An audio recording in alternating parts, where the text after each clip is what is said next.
迎收看中嘉新闻周报，我是吴佩珊。镜头首先带您看到高雄车站的夜晚悄悄换上新装，纯白的天棚变得缤纷多彩，广场上还出现造型酷似可丽露的装置艺术。车站新增加了公共艺术作品，成为打卡亮点，也为市容和游客带来不同以往的视觉惊喜。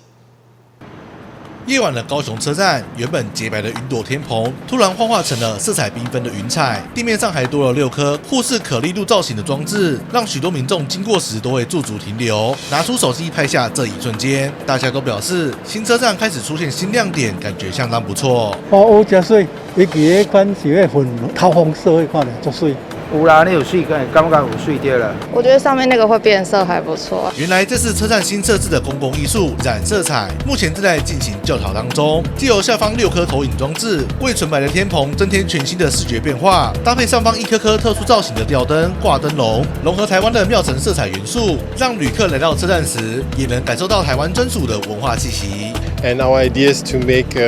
public art that is custom tailored for this architecture of Meccano. And we followed the idea that this station represents the lanterns that are hanging in front of the plaza of a temple. And all those bubbles that you see in the roof and all the lanterns that are hanging underneath coming from this idea. But they are only white and they don't have any color. And now we made an installation here which is called Competition of Color,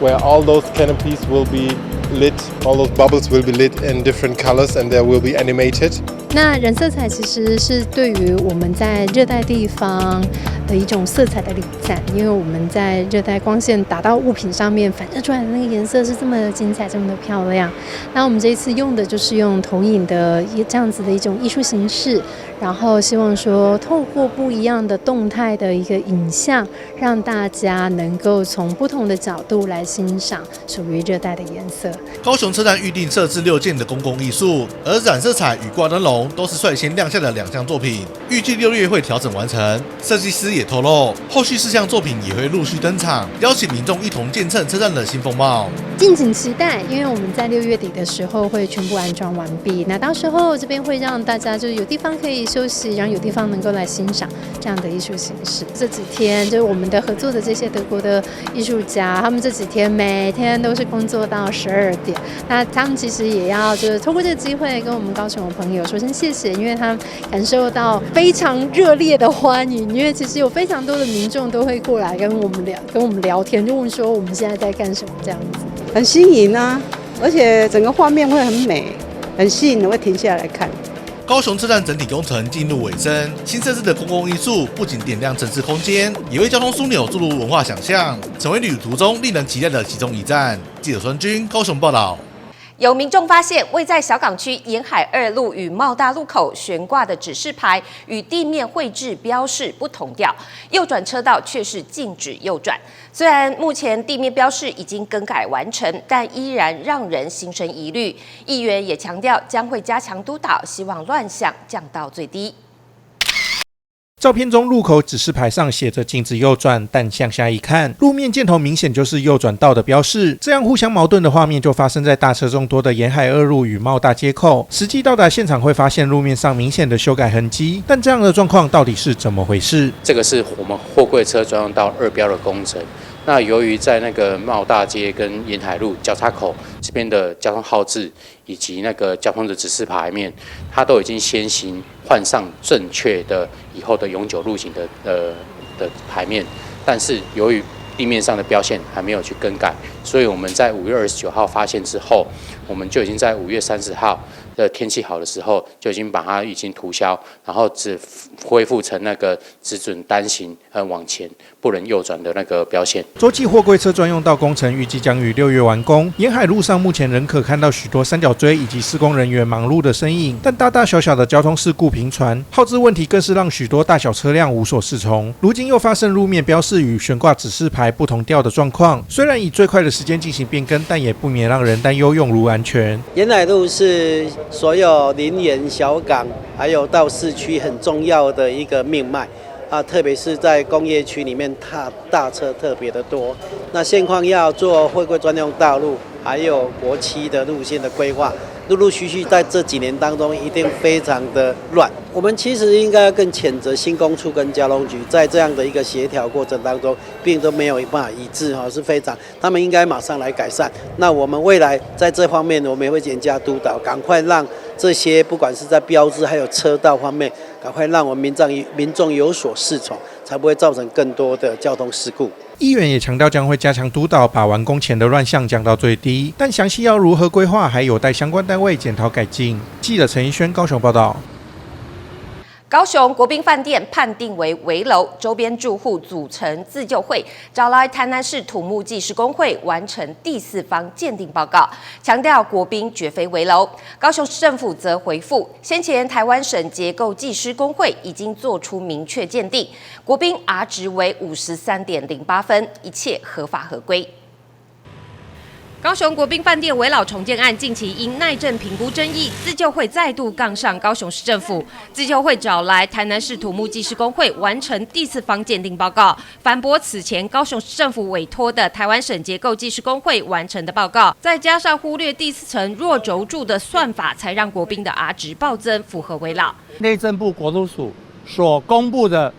检验危楼是用基面1楼在做，没有人在用4楼。他把它从44根柱子，他把它拿掉，变26根柱子，再评估，那当然变成危楼啊。台南市结构技师工会有重新算，如果按原来国宾的设计，钢柱全部算进来，4楼 R 值是19.18，而不是45以上。为什么？因为45以上就变危楼。由于国宾饭店危老审议在即，高雄市议员邱玉轩呼吁市府重新检视合法性。陈丽娜则是说明，一件国宾饭店案从最初的台北台湾省到现在的台南市，几乎全台知名的结构技师工会都鉴定过国宾，但却意见分歧，显示高雄市政府专业度不足，呼吁市府审慎考量。因为明天国宾这个案子跑得非常快，就要进入建造、执照以及都市计划的审议了。那这个审议一旦通过，就面临了国宾要拆除，后续要开始重盖。但是它的容积争议目前还有疑虑的时候，我是建议市政府好好捍卫市民的乳弱，重新面对民众的诉求，好好的检视到底国宾危老的容积奖励的取得是不是有合法性。所以在此，我们正式的一个呼吁，高雄市政府应该要遵照法律，根据这一份的一个鉴定报告作为新证据，重新的去开启行政程序的审查，并且撤销所核发出去的一个容积奖励。所有该用的专业全部都上场了，高雄市政府造成的专业人士的意见分歧。那请问一下，我们该看的是什么？高雄市政府能够辨别出哪一个才是真的吗？那如果不行的话，明天要召开的这个审议会议，有关于国宾饭店的审议会议，你还能够再继续开吗？高雄市政府由建管处副处长出面接受自救会陈情书，同时说明，先前台湾省结构技师工会已做出明确鉴定，国宾 R 值为53.08分，高雄市政府对国宾案评估一切合法合规。工会已经明确的说明了1楼并非软弱层，不宜作为耐震评估的基准。那工会呢，在出品的依据都是依照建筑物的结构系统、构造类型，还有细部构件、现况条件以及定量的分析来进行综合的判断，那符合专业标准以及法令规范其出评结果具有高度客观可信度。那部分住户呢，对于评估结果有所疑虑，那市府呢都予以尊重。只是截至目前，市府这边均未接获任何具体事证，足以证明本案评估结果违法，或者是明显错误。自救会呼吁高雄市政府再开行政程序，撤销危老容积奖励许可，否则将会提起司法诉讼。记者潘志光、吴佩珊高雄报道。日前一场强降雨，高雄车站地下停车场首度面临压力测试，因为排水不及，西侧地下室积水成灾。月租用户看到的当下是直呼吓了一跳。铁道局回应将全面检讨排水设计，避免未来再度发生类似的状况。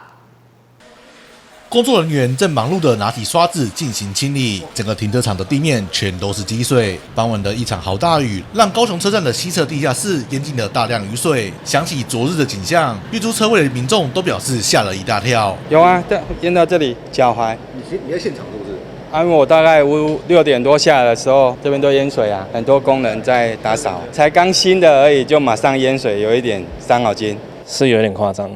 对啊，那排水的话，我觉得地下室又很看重排水了，而且又是新的，车子如果停这边出什么事，其实也是要看有没有什么相对应的补偿的措施了。虽然现场已经清理完毕，但到处都还可以看到淹水的痕迹。强降雨让大量的雨水冲进了地下室，但铁道局也强调，这次淹水并非来自车站上方的天井，水流的进入点主要是在停车场的出入口，因为雨势过猛，排水不及，才会导致地下室积水。南下城广场它的排水系统是本身自成一个系统哦。我们现在这个南下城广场，它的地板下面是中空的，收集雨水之后，然后再由排水排出去。那跟停车场两个的排水系统是独立分开的。大概主要的原因是因为我们的停车场的车道上面它没有遮蔽物，因为积水面积比较大。那昨天最大的时雨量达到47，宣泄下来的雨水，我们下面的节水沟来不及排除，所以造成满溢。可以看到停车场的出入口上方都没有遮蔽物，遇到强降雨时，就像一个漏斗，直接把水导入停车场。虽然上下方都设有排水沟，但还是排水不及。铁道局表示，将会进行排水系统的检讨与改善，避免未来再度发生类似的情况。我们目前的一个临时的措施大概会是在我们的那个节水沟里面，再去找地方去增设一个落水头，让它那个排水沟的宣泄的能量可以加大。这个大概是目前比较应急的一个处理模式。那后续是要增设节水沟，或者是上面的要再做遮蔽，这个部分可能我们会在检讨之后再来做一个比较永久性的一个改善设置。高雄车站预计在今年全面完工，停车场也刚启用不到半年。新车站今年首度遭遇压力测试，后续该如何提前修正问题、强化防灾设计，也将会成为大家关注的焦点。记者传君高雄报道。馒头是一种常见的面食，在高雄凤山区有间馒头店，老板秉持手工制作，使用自然发酵的老面，经过时间的等待，制作出让老顾客一再回购的好味道。将面皮反复放入机器中压平，以经验分出一颗颗面团，用手将面团揉成小圆山的形状，架上蒸汽散发出面粉香，圆润饱满的馒头正式出炉。位在高雄凤山的这间馒头店，老板秉持手工制作，使用自然发酵的老面，虽然费时又费工，却深受顾客的喜爱。他因为这家店蛮老的，然后他是用那个老面头，那个不是用一般的换混，那吃起来不会胀气。我觉得很有嚼劲，然后吃起来很香，然后就会觉得也不会很干，就 QQ， 我觉得是蛮好吃的啦。对啊，这个吃起来对我们人比较好啊，就它没有添加任何什么香料什么的啊，它是老面的，对我们的胃很好。主要老面的它在发酵，像我们明天要做的，今天就要先发酵啊，晚上又发一次啊，明天早上又发一次。老面的就比较它搞刚。老面的就是对我们身体比较好啊，吃起来比较好。经营20多年的时间，老板一家每天亲力亲为，在有限的人手下，时常供不应求。白馒头、全麦馒头、黑糖馒头，甚至还有无糖馒头，所有口味都是经典，每种口味也都有自己的忠实粉丝。我们的白馒头是比较多啊，现在有人都比较喜欢养生的，全麦也的卖得很好，全麦的。我大部分都是买全麦是首选，然后接下来就是无糖的。那我小孩子如果在家，因为我女儿喜欢吃黑糖的，就偶尔会掺杂一点黑糖。因为老人家有时候黑糖的啦，还是那个白馒头没有糖的，是这样。纯手工制的啊，现在都是我们自己人在做的啊，就是做多少卖多少啊。有的客人有时候买不到，还会抱怨说怎么不多做一点啊？可是手工的没办法做太多啊。在繁忙的生活中停下脚步，细细品尝这简单朴实的馒头，每一口都能咬出老板的诚意。肆意的馒头香味弥漫在街巷，仿佛提醒着人们时间下酝酿的美好滋味。记者李品荣、洪俊杰高雄报道。镜头看向台南，台南有一间开在饭店内的拉面专门店，主打在星级旅馆内享用高 CP 值的拉面。品牌核心是品尝幸福感的拉面，要给消费者全新的日式饮食体验。叉烧溏心蛋与劲道的面条，这碗豚骨酱油拉面，光是用看的就让人口水直流。还有特盛海鲜拉面里的大虾，也是用料实在。桂田酒店持续拓展餐饮版图，宣布推出全新日式餐饮品牌5星级的拉面店。那希望可以提供一个5星级的一个用餐的环境品质。然后让大众消费者呢也可以享受到这样的一个美食的一个服务。此次推出价位260至490元的拉面系列，以每日严选新鲜食材，加上耗时8小时现熬豚骨汤底，呈现道地日式风味，要在饱和的拉面市场当中打出一片天。我们饭店除了阿里海的这个主力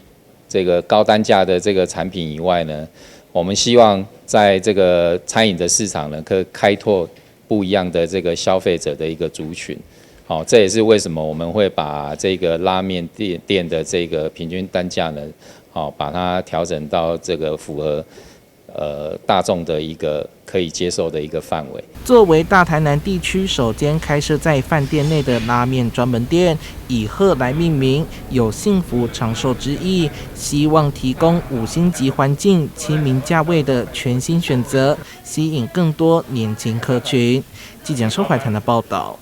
台南市政府持续推动低碳农业，透过减量、循环、再利用等策略，积极促进农业转型。日前在关庙果菜市场仓库举办凤梨废弃物再生成果展，将凤梨的根茎叶等废弃物经过破碎、抽丝等处理，不只能做肥料，还能做出衣服、帽子等生活用品。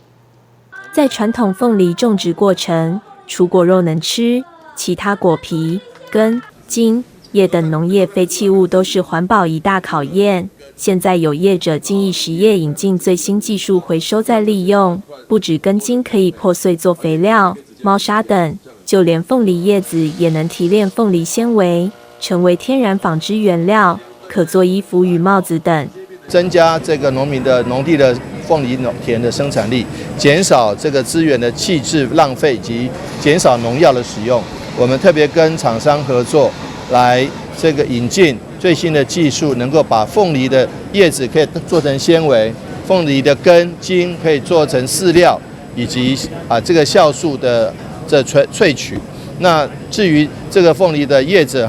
可以做出来的纤维，就可以做成衣服，做成地垫，做成背心，做成非常多，这是非常好的麻类的纤维。因此呢，我想说这是一个非常非常成功的，而且能够减少农业废弃物，增加循环经济，而且可以让农民的收益增加，让对环境更友善，双赢甚至是3赢的政策，我们还会持续推广。也希望将来配合我们的凤梨生产，那能够让更多的农民受惠，也能够让我们地球永续贡献出新力。过去传统农业废弃物只能破碎放在田里做堆肥，但因为废食，现在透过回收再利用，不只能成为高附加价值产品，成功推动循环经济与环境保护双重效益。业者从去年度试营运回收15公顷面积凤梨根茎叶，预计今年增加到60公顷，希望逐步推展到台南其他凤梨主要产区，帮助更多农民对农业永续发展。记者林莹跟台南报道。中医经过数千年传承，研究出利用草药、针灸等医治方式，可以透过把脉掌握患者身体状况，对症下药。一位中医师对脉象诊断特别有研究，让患者成功当上4宝妈。上次这样吃那个睡眠的部分，就是我们入眠的速度有快一点的吗？有差不多，还是要20分钟啊。压力大、睡不好、睡不着，是许多现代人的通病。若不想依靠安眠药入睡，不少人会寻求中医调理体质，改善睡眠问题。但每个人身体状况不同，如何对症下药？中医师林春红对脉象诊断特别有研究，只要把上一脉，就能及时掌握患者身体状况。比较亢奋的比较入眠就很困难的那些脉就会比较红滑或浮滑或竖。那一些比较虚的，它反而是那一些，它脉是比较弱的，但是不太一样。中医师林春红根据脉象表现，开出安神或者是补气血的药方，帮助患者更好入眠。睡觉都是在半梦半醒，其实那一种是我们中医来讲是一种叫心脾血虚，反而是要补气血。我们用一些类似龟皮汤的东西，其实它就可以比较好睡的。另外还有一种就是说，很多人他一开始是入眠是 OK 的，好的，但是很容易睡一半，又醒来又睡不着了。那个以我们中医来讲的话，那个就是属于少阴病，我们也用那个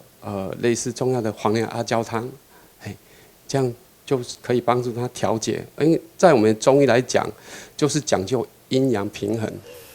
林医师的阿嬷就是台语说的3星牛，不识字的阿嬷也会叫林春红帮忙写药单，因此也让他对中医产生了兴趣。经过学习钻研，在民国87年取得中医师资格，行医至今。就是我阿嬷，她都有帮人家看病，而且她看病就是她不识字，可是她很厉害，她那个头脑可以记很多药物啦、药理啦，什么都记得起来，好厉害。然后不识字，然后他就会有人来找他看病，他就会叫我帮他写那个方子。然后后来我就去买了一本《本草》，那时候我小时候嘛，我去买一本《本草备药》来看看它，对我才知道怎么写啊。对，那时候就觉得还蛮神奇的啊，所以从那个时候就有比较浓厚的兴趣。林春红不只对失眠减肥有一套，连不孕患者经过中医调理1年多后，也都顺利怀孕。那时候我有在做那个试管，然后就会打那个排卵针，然后就来的时候，林医师就说：“你的卵巢很胀。”他用把脉就知道我卵巢很胀，我就跟林医师说：“因为我现在正在做试管，都一直在打那个。”排卵针，然后他就说你再打下去，我的卵巢可能会变体。然后后来他就说你试管先休息一阵子，然后先用中医来调理。然后后来我就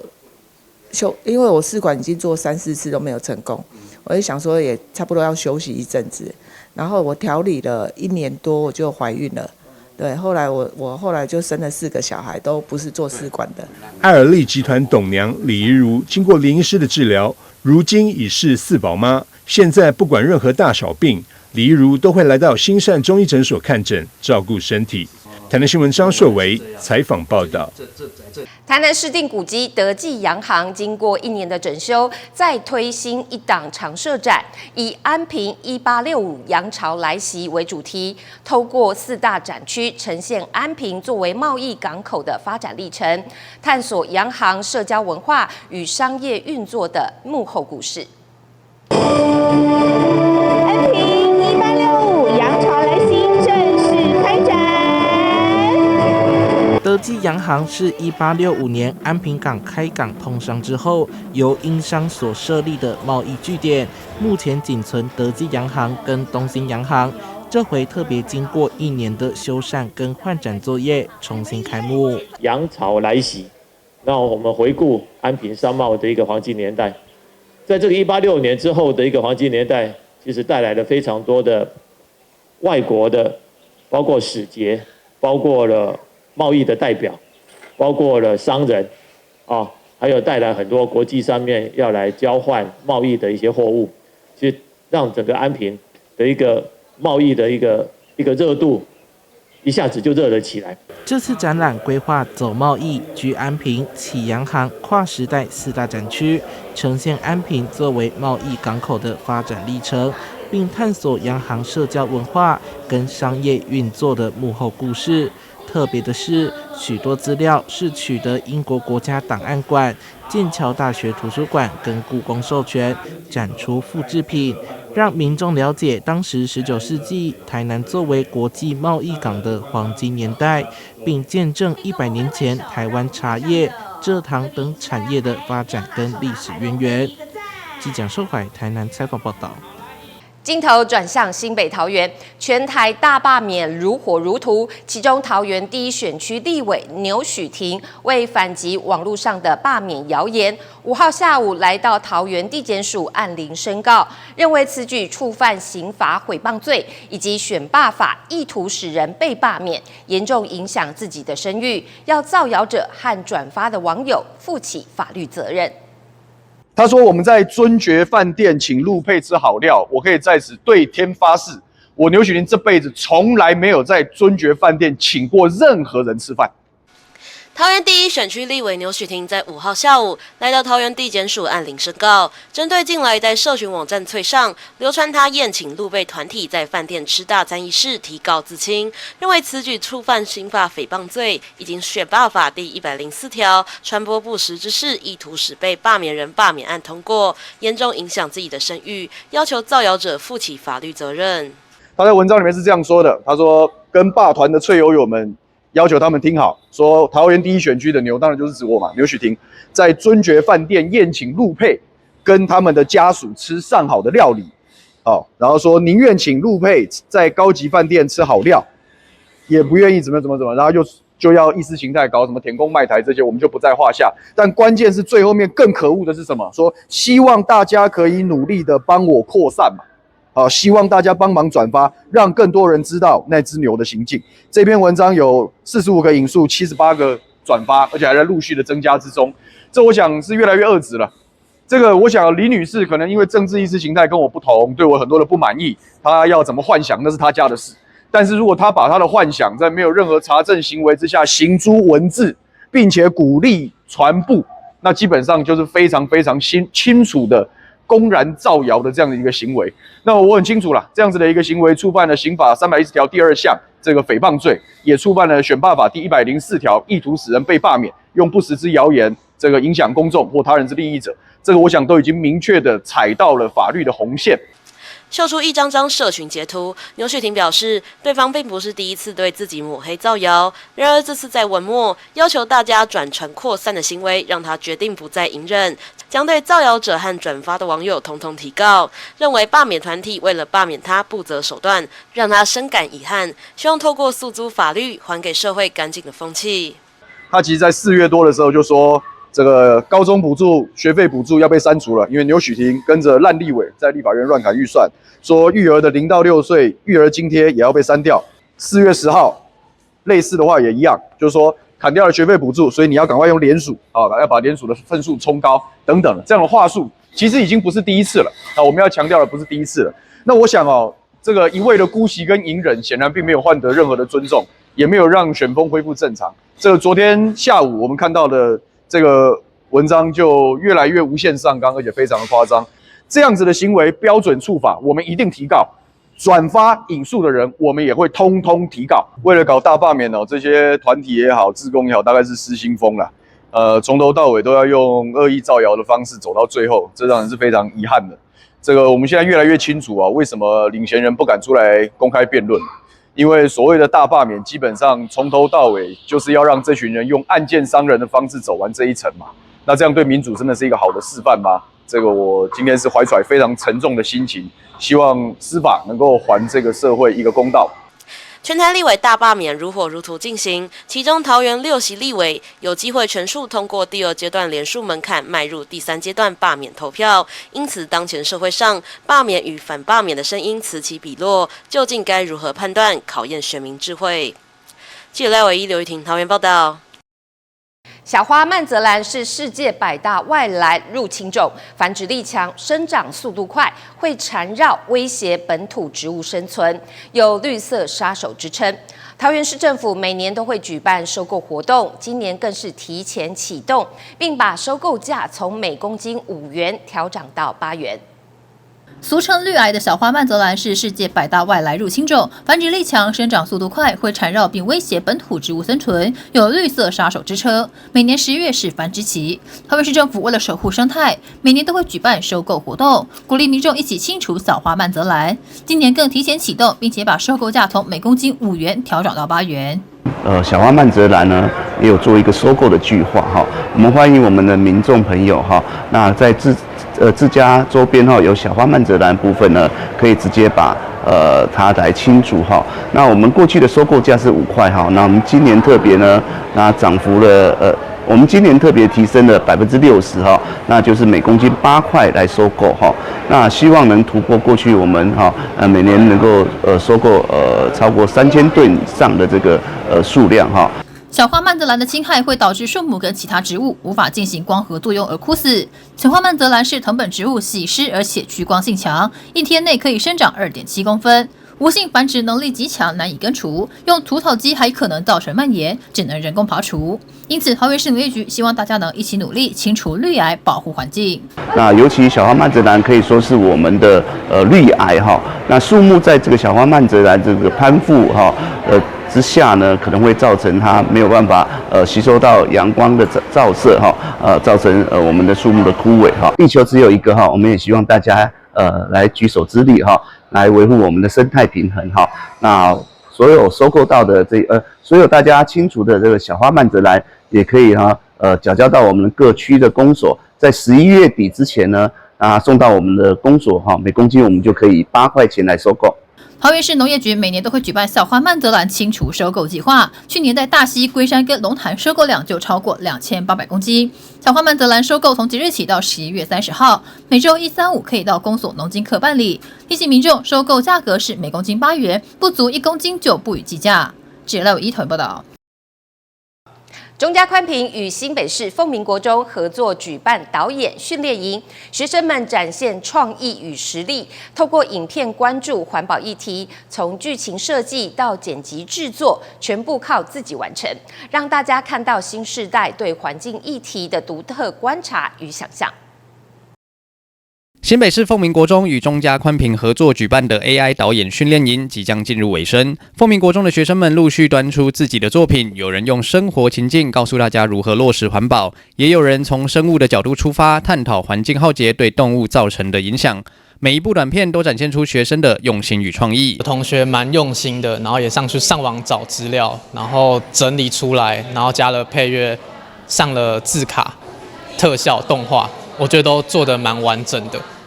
那你刚刚看完他们的影片呈现，你觉得他们最大进步的点是什么？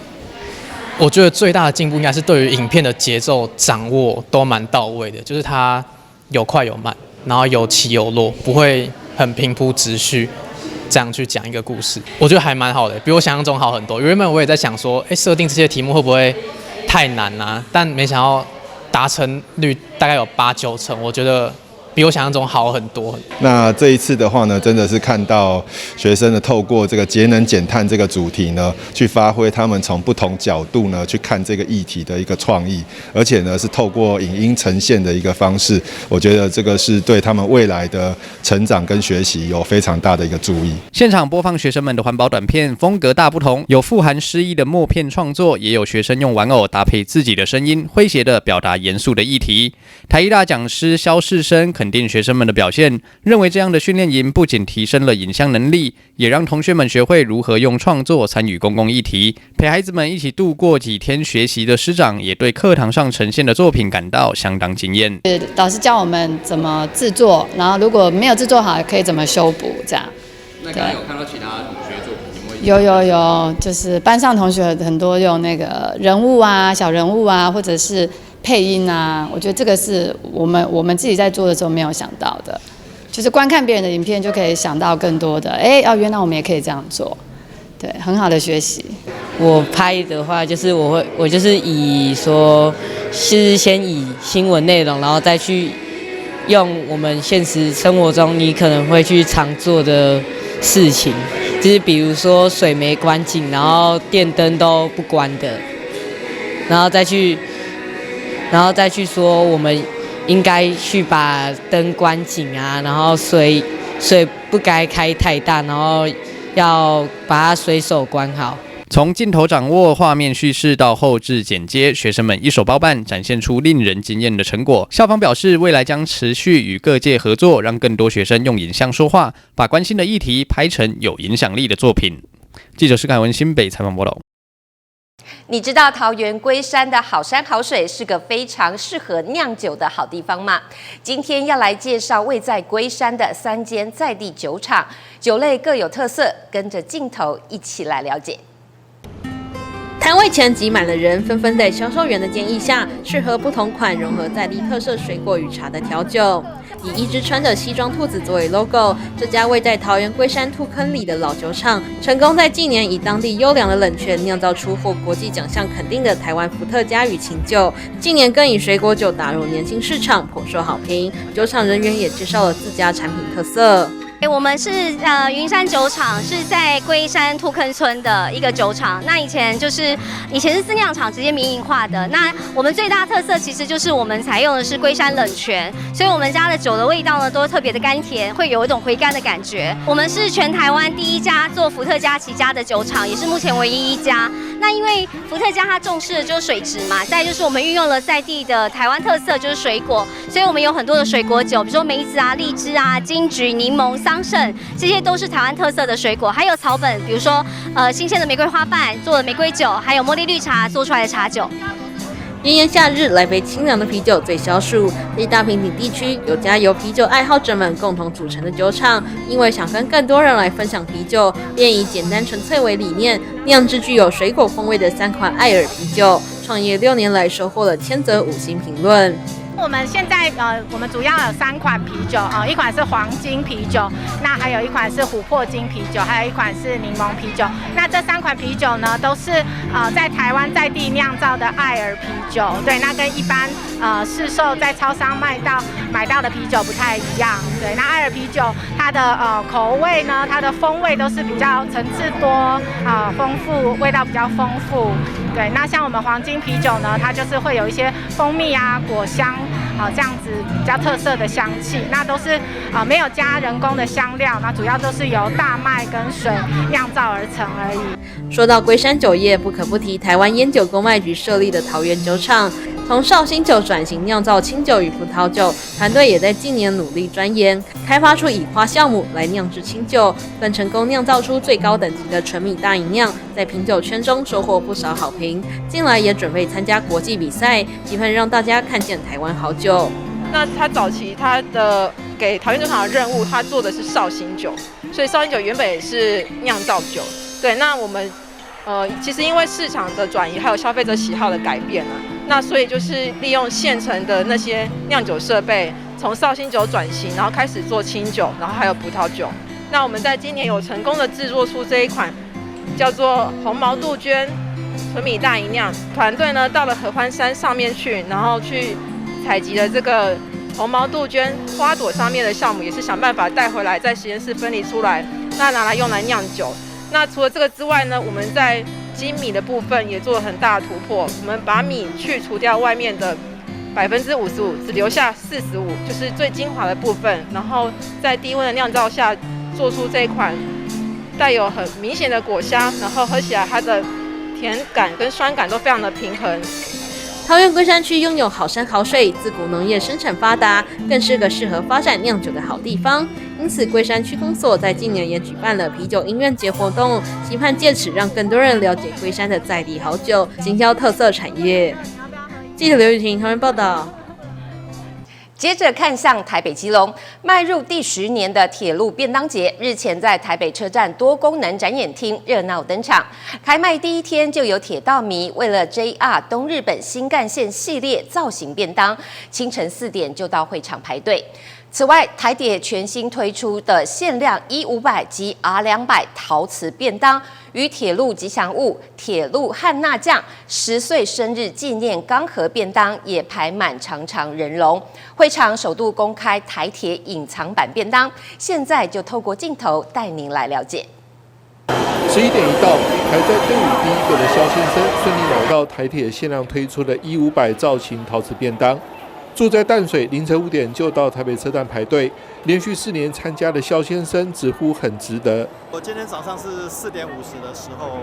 过来的，然后就是最主要是为了这个E500型的这个陶瓷便当盒。对。那为什么会想要有这么早的时间来买这个？因为这个数量真的是很有限，那想说早一点过来的话，这个就不会说有那个买不到的问题了。开卖前一天，从台中搭车北上，凌晨4点就到展场排队的简先生，目标则是 JR 东日本推出的新干线系列便当。连续3年抢得头香的简先生，也开心地展示自己的战利品。新干线我都有了，但是他这一次第4款的话，菜色比较丰富，所以我想说这一次就4款2000，我就直接买下去。会不会觉得很辛苦啊？凌晨4点多就？我是觉得趁还有动力，就来拼一下。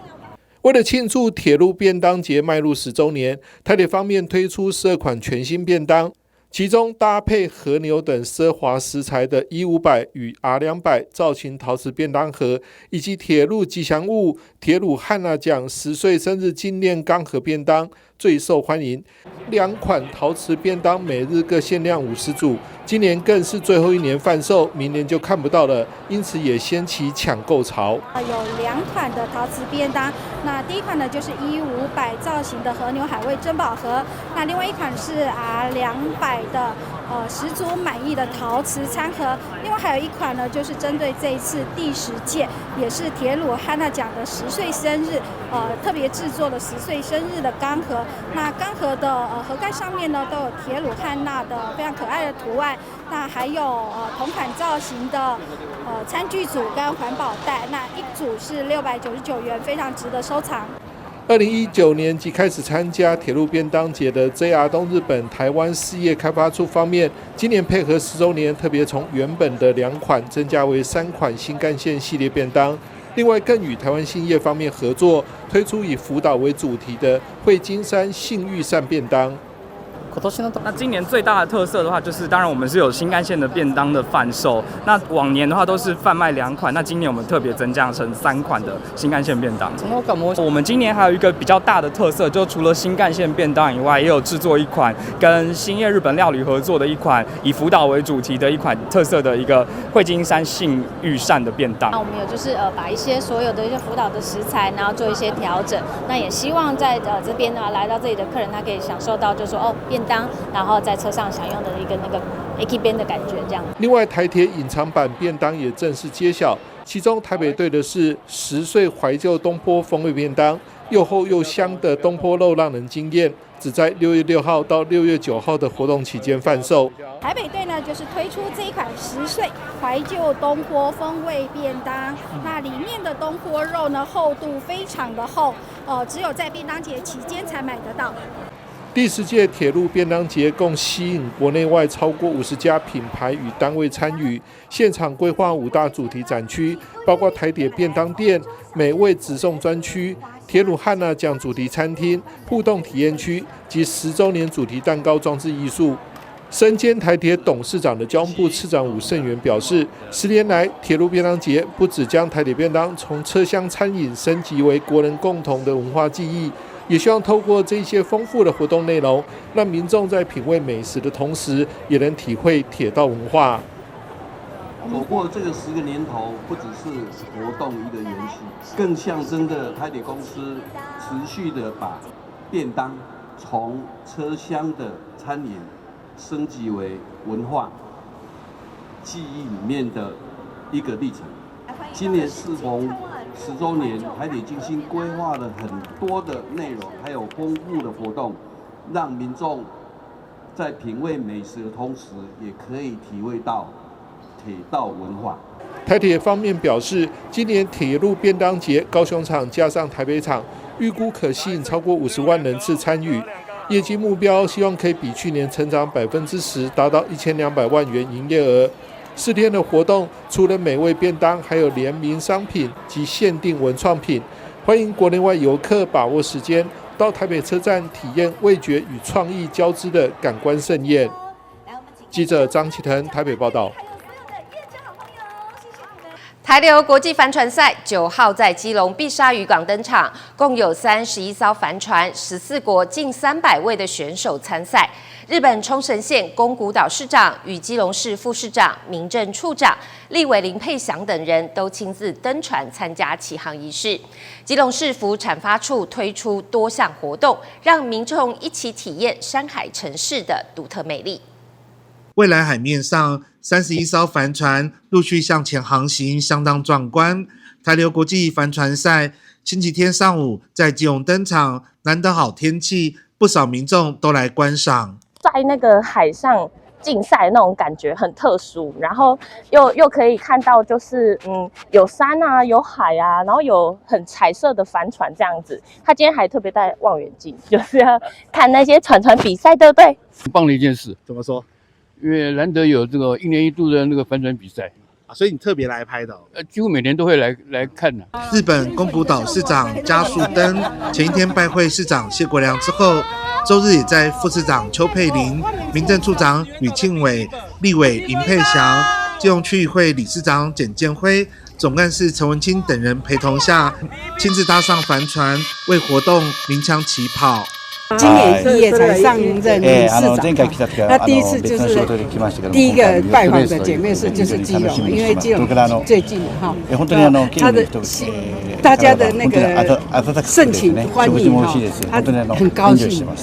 2年前我们就见过面了，非常开心，我们一起晚宴。那一次去我们参加晚宴的时候，很高兴是看到各国的选手大家合在一起，然后很多是从台湾出发的，看到我们就很高兴说，你们当时办的活动办得很棒。我觉得我们在这里起点办，那 ending 在宫古，其实两市的友好从这边更可以展现出来。出发前，选手在碧沙渔港内准备待发。不少民众携家带眷前来看帆船，而每年基隆举办台流帆船赛，都吸引各国好手前来参赛。然后今天我们很开心因为航海其实不是只有大人的运动，我们常常看到大人他们在这边玩，可是其实对小孩来讲会让他们更勇敢，知道呢，其实海并不可怕，只要你知道怎么跟它共存，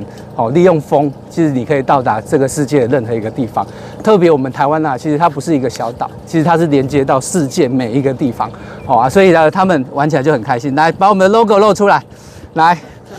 怎么念？1、2、3 ，Hero to Hero， 耶！用风力的话，就是看风向了，就是我们是。如果风向不对的话，因为我们也想减少时间、减少路程，因为我们是差不多68小时来嘛，所以我们就会有一些时间，我们的方向不合适我们走，就风的方向不合适我们走的话，我们就需要用动力了。大概有8个国籍的船队，然后还有大概14个国家国籍的选手散落在这个35队里面哦。那这一次的比赛是由基隆到宫古岛，那总共分成3段赛事就是第一段就是我们基隆屿的绕岛赛就今天登场，那再来就是越洋赛由从基隆到宫古岛，那第3段是宫古岛的这个宫古岛的赛事，那总共有3段。是也有这个从香港过来的船只就因为在过境这个澎湖的时候也不小心触礁那但是他们选手后来也是到台湾来跟其他团队来一起来比赛那就是表示他们就是不想错过这样的一个盛事1年1度国际帆船赛集结了帆船好手和山海爱好者，也让民众难得可以近距离欣赏帆船，感受基隆独特的海洋城市魅力。记者黄少明基隆报道。南门市场多次获经济部5星市场殊荣，以糕点、南北货、生鲜及特色熟食闻名。逢年过节人潮络绎不绝。日前端午节也是民众采买粽子的重要地标。立委吴佩益与经济委员会也前往南门市场考察国际观光市场的潜力，期盼让更多传统市场成为国内外游客的必访清单。他们全部都来这里。台北市也带他们来这里逛逛。他们觉得在这边买菜啊，比101还要好。他们觉得立法院经济委员会召委蔡依瑜与在地立委吴沛忆来到5星的南门市场考察，关注市场发展国际观光市场的潜力，思考如何让南门市场成为国内外游客来台北必访清单。南门市场自治会会长王全国也向大众展示多国语言 AI 导览机器，科技又便民。这个其实是我们的 AI 导览，它有各国语言哈，各国语言。我们不是只有这个而已，我们还有 VR， 就是墙壁上 QR code 一照进去哈，可能就像我们在 Google 一样，可以走到哪一个摊位去，讲话也可以打，好不好哈？按下去我在卖什么东西，然后什么东西很强就会导览出来。这个当初我在中小企业处那边去拿到这个预算，然后去做。现在目前传统市场里面大概只有这一台，所以这一台我们甚至还有 VR 就是在那个柱子那边照进去它有元宇宙南门馆，可以到就像 Google 一样在市场里面逛街。所以一般厝的人要交代少年来家买菜，人都会打。BB 的行行，落位落去下都会打，都会打。所以这个东西还不错。很好走，对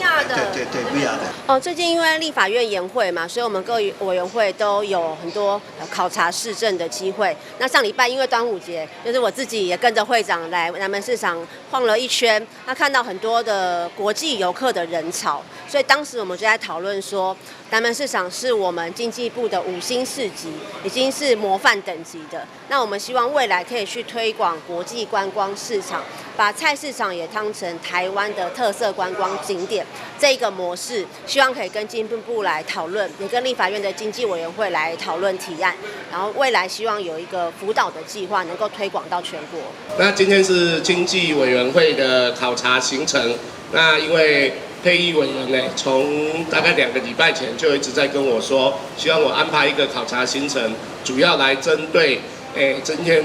所在的这个南门市场。他也强调说，南门市场是由经济部来认定的5星级的一个市场就是表示来家消费俗的大话5星级啦也是5个是大的啦就是上赞的上优等的5星市场所以既然有这么样好的一个市场的环境呢咱沛忆委员你的强调说，有没有可能再来增加更多的国际的观光客，让这里变成说台湾观光旅游的一个亮点所以我有感觉讲排今天的考察很有意义当然就要让咱在地的吴沛忆来发挥我相信他的努力可以把我们南门市场更推广到国际去。考察市场的软硬体设备之余，吴沛忆也手工做起蛋饺，在专业的指导下，逐渐完成热腾腾的美味蛋饺。跑太多就有关系，跑太多就有关系。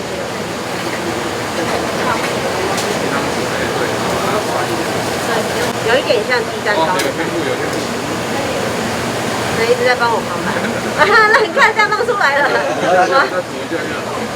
这样可以来攻读生吗？不行，太济啊！哇，很有天分哎！真的。这个可以来打工了吧？有路的啊！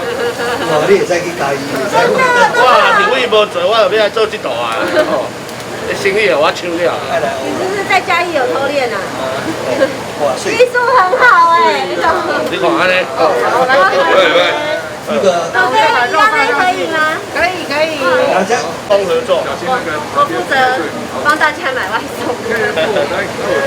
我负责点外送。大家我在厨房哦。制作蛋饺大成功，赞！获奖无数的南门市场建筑呈现通透明亮的利落氛围，内部也规划了生鲜区、零售区、饮食区和百货区，翻转传统市场的阴暗形象，同时导入电子化支付，带着好味道与熟悉的人情味，延续100年好味。记者翁俊台北报道。6月5号是世界环境日，台北市环保局行动资源回收车动资号选择在信义区嘉兴里举办开跑仪式，吸引上百位里民带着废弃电池、家电以及手机等3C 物品前往兑换实用好礼。环保局长徐世勋希望透过行动资源回收车主动到场收取，协助市民清理家中不用的回收物品。欢迎各界向环保局申请，让资源不浪费，生活更有序。我们正式启动先车门。在台北市环保局长徐世勋与嘉兴里里长郑志耀共同启动下，行动资源回收车台北动资号在世界环境日正式开跑。以废弃电池、家电及3C 类为主要回收物品，除了避免引发火灾等公共安全问题，也希望借着回收物换使用好礼的方式，鼓励市民养成资源回收好习惯。因为之前我们就一直希望说，民众可以把家里面比较不会用到的电器3C 类，因为这些东西都有可能容易起火，所以我们希望说能够减少这些公共安全的问题。那所以我们就启动了这个动资号，一方面呢也让大家可以兑换一些生活物资，另一方面也让大家有一个可以资源回收的习惯。所以我们想说可以让台北市我们已经是全亚洲这个